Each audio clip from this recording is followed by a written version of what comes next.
आज हम एक नया बाबा देखने वाले हैं। मैंने कल कहा था कि ये बाबा को आप सुनकर उसने जो जो किया वो सुनकर आप दंग रह जाएंगे, विश्वास नहीं कर पाएंगे, क्योंकि ये बाबा अपने जीवन में कभी प्रवचन नहीं देता था। कोई धार्मिक बात वो लोगों से कह नहीं सकता था, ना ही उसका कोई धार्मिक अभ्यास था। इसके बावजूद उसने बड़े पैमाने पर स्त्रियों का शोषण किया था। मैं 1982 के बाद पूरे महाराष्ट्र में और आसपास के प्रांतों में व्याख्यान देते घूमता था। साल साल भर के प्रोग्राम पहले से ही तय होते थे। एक दिन में 2 व्याख्यान, 3 व्याख्यान, इस ढंग से प्रोग्राम चलते थे। चंद्रपुर में मेरा व्याख्यान हुआ। देखा कि पुलिस की गाड़ी आकर पहले से रुकी है।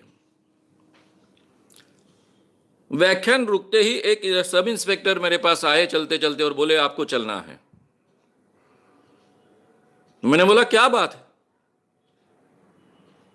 उन्होंने कहा, एसपी साहब ने आपको बुलाया है। रात का समय, करीबन 9 बजे व्याख्यान खत्म हुआ था।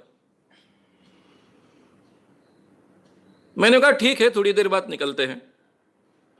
बाकी लोग हैं, उन लोगों से मैं बातचीत करता हूं, कार्यकर्ताओं से बातचीत करता हूं, फिर आपके साथ आता हूं। उन्होंने कहा, ऐसा नहीं, तुरंत चलना पड़ेगा, हम बहुत देर से आपके लिए रुके थे। पुलिस मेरे साथ इस ढंग से कभी बात नहीं करती। मैं एक फेमस पत्रकार पहले से रहा हूं, पुलिस के साथ में अच्छे संबंध रहे हैं। चंद्रपुर ये जिला विदर्भ में आता है। विदर्भ के गांव-गांव में मेरा नाम पहचान का है। इतने सालों से पेपर में लिखते आया हूं।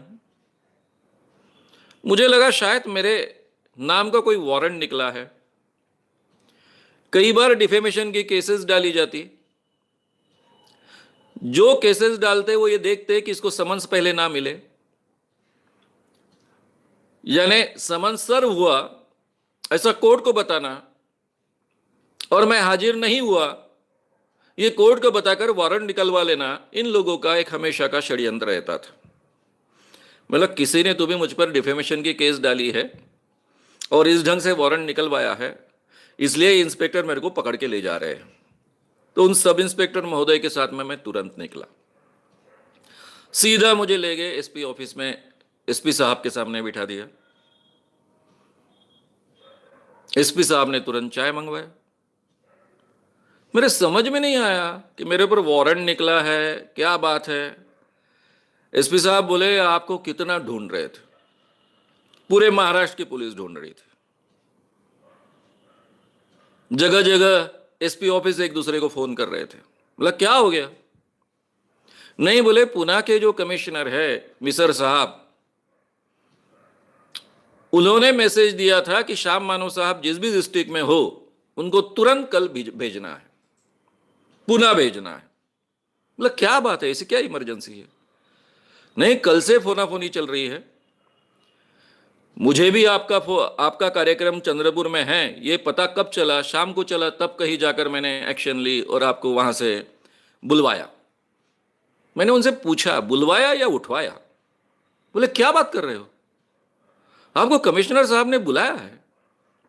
हाँ, लेकिन आपका सब इंस्पेक्टर तो मुझे ऐसा पकड़ कर लेके आया कि जैसा कुछ मैं कोई गुनाहगार हूं। मेरे सामने उन्होंने उनको बहुत झाड़ दिया, ये तरीका होता है क्या, वगैरह वगैरह। अब बेचारे को मालूम नहीं। एसपी साहब ने कहा, श्याम मानव साहब जा भी होगे तुरंत लेकर आओ। उन्होंने उस ढंग से आदेश का पालन किया था। बात ऐसी थी कि पुलिस कमिश्नर पुणे के भास्कर राव जी मिसर, इन्होंने एक चर्चा का कार्यक्रम रखा था और उसमें शायद मेरी जरूरत थी। ना मेरे पास फोन, उस दिनों में मोबाइल नहीं थे, वैसे भी मेरे ऑफिस में, मेरे घर में फोन नहीं था। जिन लोगों को भी कांटेक्ट करना होता, प्रेस को ही कांटेक्ट करना होता, और प्रेस में हमेशा हर जानकारी नहीं होती थी कि मैं कौन से जिले में हूँ, कहाँ हूँ, क्या हूँ। इस कारण ये सब दिक्कत हुई और उनको महाराष्ट्र भर मुझे ढूंढना पड़ा।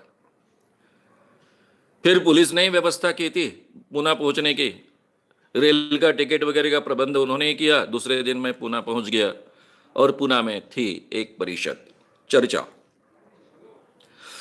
क्योंकि वहां पर एक वाघमारे बाबा को पकड़ा गया था।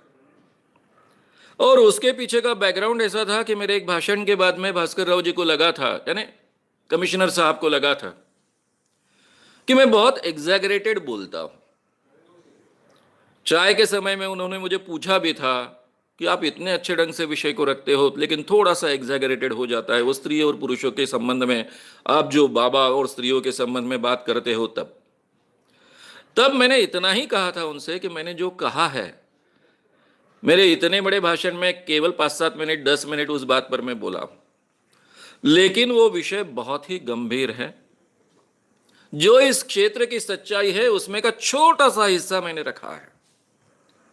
तब शायद उन्होंने बहुत अविश्वास से मेरी ओर देखा और बाद में जब उन्होंने ये वाघमारे बाबा को पकड़ा तब उन्हें याद आई और फिर मुझे वहां बुलाया गया।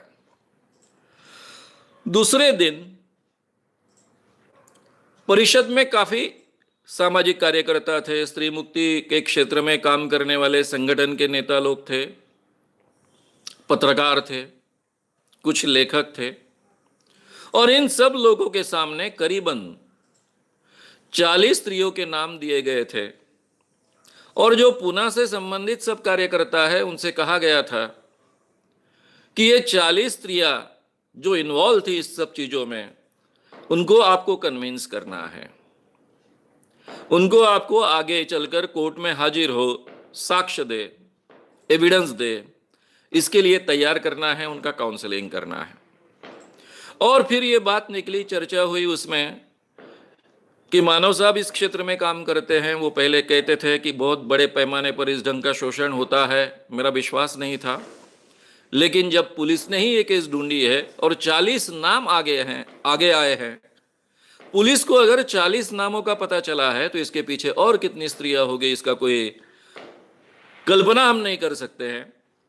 और फिर उसके बाद में मैंने ये विषय बहुत अच्छे ढंग से विस्तार से सब लोगों के सामने रखा। उसके पीछे का बैकग्राउंड ये था। अगर आपको ये वीडियो पसंद आया हो तो उसे ज़रूर लाइक करें, लोगों में ये अवेयरनेस फैलाने में हमारी मदद करें।